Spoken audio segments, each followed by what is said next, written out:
I'm Steven. I'm an addict. This will be quick. The way I understand it is we're stopping at noon. So that gives me about 7 minutes. So whatever. We'll work with it. Yeah, man, I guess I really enjoyed that workshop, man, because that's real informative. It really makes me happy that, like Rich says that. I've been a part of some Newcomer workshops before, but I was always in the kitchen cooking food for lunch, so I never really got a chance to listen. And that's some like really good information. But basically, my experience with being a newcomer, I guess, is what I'm supposed to talk about. And a lot of the stuff he was talking about was things I didn't know when I got here. When I got out, I came here by way of a facility, and when I got out of the facility, the whole time I'm in there, they're telling me about Narcotics Anonymous and to go there, do this, do that. Like, I couldn't wait, man.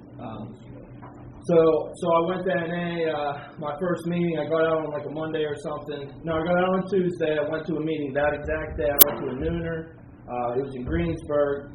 And I stood up and I said to everybody, I'm Steven, I'm an addict. I don't know how to live like that. Use drugs, please help me. And they did, man. They did. I didn't know anybody at the time, but like someone I know pretty well now was the first guy to come up to me, give me a hug. He gave me a basic text on the spot. Didn't ask for no money, nothing. That was like my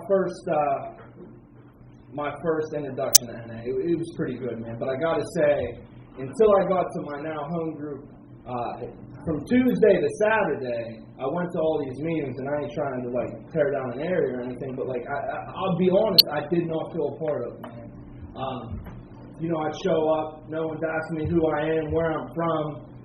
No one's doing any of that, man. I felt as if I didn't already feel like an alien, man. I'm showing up to these meetings and I feel like an outcast, sitting in the back of the room, all that stuff, man. But whatever, I kept coming, man. I made it a few more days. I made it to my home group, the Here and Now. It's Saturday in Scottsdale. We just moved our meeting place, 106 North Chestnut. Come see us. It's at 7:30 tonight.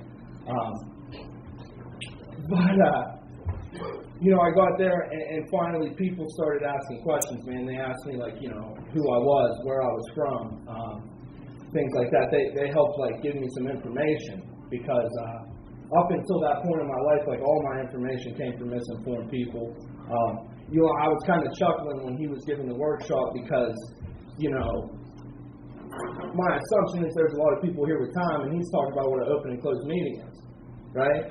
I'm like, yeah, I know what that is now. But I remember a time, open up the Tri-State meeting list, and I'd see closed next to a meeting, and I'm like, oh, shit. What's that mean? Like, do you got to pay at the door? Like, did the fire marshal come? Are they at capacity? Are they out of chairs? Like, what does that mean, closed? And I didn't know, man. I didn't know. But slowly I started to get with some people that, like, told me those types of things, like what a closed meeting was.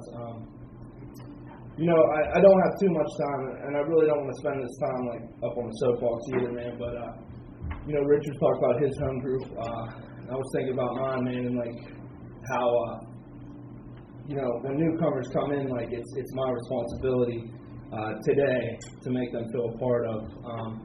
And as I stand here right now, I could be real self-righteous and tell you that I'm this and that. But the truth is, man, sometimes I fall short. Sometimes I feel a little bit more comfortable with my guys outside smoking 1,000 cigarettes, whatever, bullshitting, talking shit. And there's a new guy in the corner that probably wants to go home and kill himself because that's how I felt. And I'm guilty. I'm guilty of saying, like, man, it was a long fucking day. Let that guy get him. Like, someone else can pick him up, man. Someone else can, and that's not what I was taught, man. But it happens. It happens to me. So basically, like, what I was taught was to give it away the same way I got it, man. And the way my sponsor gave it to me was he came up to me and just started simply with, where are you from? And he told me when I'm talking to new guys, just ask them where they're from. I've been there or I haven't been there. That's it, man. And just, like, keep going, whatever. But he got, something that's real important that, I don't see a lot of people doing, or whatever, man. Again, I don't want to be on a soapbox. I'm just telling you my experience and how I was taught to do things. It's like I get the newcomers number. You know what I mean? I call them. I did not come from that school, man. Listen, I've been clean since June 2nd of 2014. I got a little over 2 years. I did not come from the school, sit down, shut up, put the card in your mouth, that shit. I can get with that, but it ain't my story, man. What I had was a group of guys that pretty much came from the same home group, or at least the same sponsorship family, who would call me, man, and ask me how I'm doing, how I'm feeling, and these types of things, man. And that was very important for me because I felt like an alien.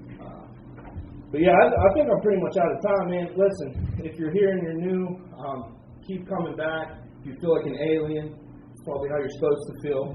When I was new, my sponsor told me, it's like going out to eat, man, and you order all these appetizers and these entrees and shit, and then when you're done, you got to pay the bill. And what he was telling me was like, you can't. We don't make it out of active addiction unscathed. You know what I mean? We got some emotional, mental pain. Is what he told me, and he said it's okay to feel that way. That's how you're supposed to feel. Keep coming back. If there's some meetings you're going to, you feel a little confined, they won't let you share or whatever, like go to some different meetings, man. Get with some guys that will pick up the phone when you call, some guys that have recovery, some guys that won't just tell you what you should do, but they'll take you out for a fucking burger. You know what I mean? Like stuff like that. And again, I don't want my intention's not to maim anybody, but that's how I was brought up, man. That's what I do. When you come to my home group, that's what you get most of the time. But I fall short. So yeah, I hope that was informative. I hope I covered the scope of what I was supposed to do. But I'm pretty happy. Like, I don't know what that is. Hot dogs or something that smells really good. That's all I got.